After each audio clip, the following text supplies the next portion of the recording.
contribua com a divulgação da doutrina espírita participando do Clube Amigos da Boa Nova. Tenha mais informações através do telefone 0800 12 18 38. No programa de hoje estamos falando sobre prevenção às drogas com a Maria Heloísa Bernardo, psicóloga e uma das diretoras do Centro de Tratamento Bezerra de Menezes, que fica em São Bernardo do Campo, aqui no estado de São Paulo. Heloísa, é uma coisa que é muito interessante, né, e acontece bastante, a diferença da idade do início. Tem jovens que começam a utilizar drogas aos 12, 13 anos. Outros começam a utilizar pelos 18 anos, né, basicamente na época da faculdade. Existe alguma diferença, né, no organismo em relação à diferença da idade de início de uso de droga? Nós estamos verificando no presente um fenômeno interessante e muito triste. Nós temos visto reduzir drasticamente a idade cronológica para a experimentação por parte dos adolescentes e das crianças.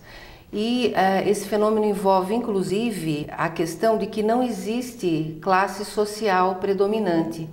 Esse uso precoce atinge tanto crianças da periferia, quanto crianças da classe média, inclusive crianças da classe alta.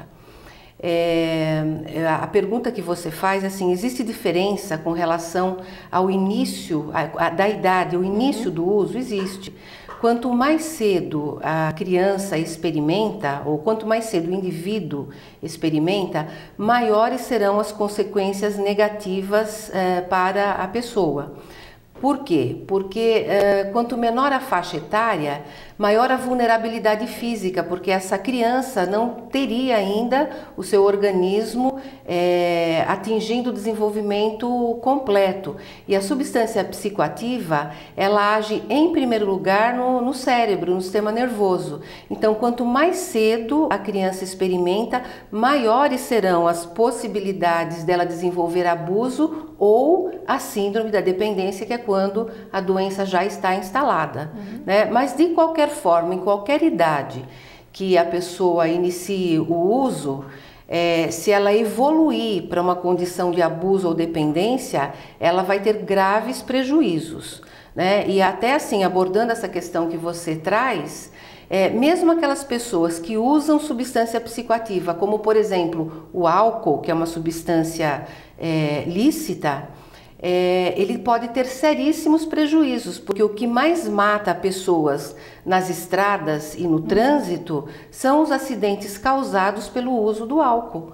Então isso precisa ser considerado quando nós abordamos o tema prevenção. Certo. Porque quando a gente fala drogas, tem uma gama muito grande, né, de drogas psicoativas, porque inicialmente acredito que seja um prazer, né, ilusório que essas pessoas sintam, né, ao se fazer o uso da droga, né?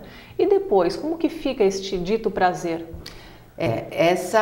Quando você fala, você está correta, né, nesse posicionamento que você tem, porque as pessoas começam a utilizar substâncias psicoativas e são substâncias psicoativas mesmo. Toda substância que provoca uma alteração no sistema nervoso, no cérebro, ela vai produzir uma alteração na forma da pessoa sentir e na forma da pessoa agir. Então, num primeiro momento, via de regra, as pessoas, os jovens, eles começam a utilizar substância psicoativa, seja álcool, seja maconha ou outras, para experimentarem um prazer, contentamento, euforia. Para algumas pessoas que têm uma predisposição a desenvolver dependência, todos vão experimentar o fenômeno da tolerância, ou seja, vão precisar de cada vez quantidades maiores de substância para experimentarem aquele efeito que experimentavam no início, aquela euforia, aquela alegria. Então, para aquelas pessoas que têm a predisposição para desenvolver a doença, o fenômeno da tolerância, ou seja, o organismo ele se torna cada vez mais tolerante à substância. A pessoa precisa potencializar em termos de quantidade da substância e potencializar com substâncias mais agressivas, substâncias mais fortes. Se a pessoa tem a predisposição, ela vai chegar a desenvolver a síndrome da dependência, que é a doença instalada no organismo da pessoa, tanto do ponto de vista físico, do ponto de vista emocional, psíquico e espiritual. Certo. Bom, uma coisa que atrapalha muito a família, né, quando eles descobrem, quando eles têm a certeza, né, de que um familiar está fazendo uso de drogas, é na questão da recuperação. Quanto que a gente pode afirmar que essa recuperação existe de fato ou não? A recuperação ou cura da síndrome da dependência química é algo bastante delicado e difícil. Em primeiro lugar, não se fala em cura, porque a síndrome da dependência química instalada, ela é semelhante às doenças crônicas.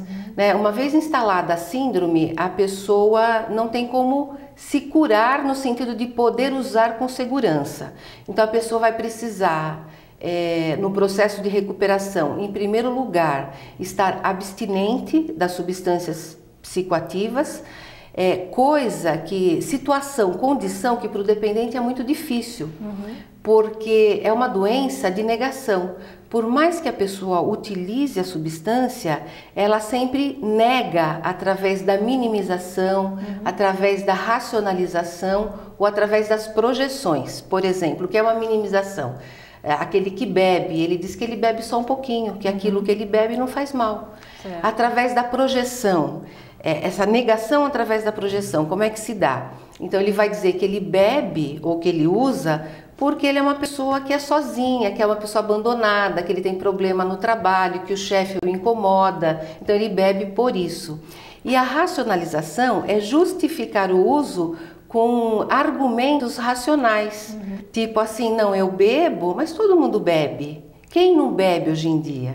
Então, são mecanismos de defesa, de negação, que ocultam a deterioração da vida do dependente para ele próprio e dificulta a abordagem médico-terapêutica e espiritual, porque a abordagem desse paciente é uma abordagem difícil e necessita de, como diria assim, de técnicas especiais para convencê-lo ou para motivá-lo à recuperação. Então, os índices de recuperação oficiais, eles são extremamente baixos. Certo.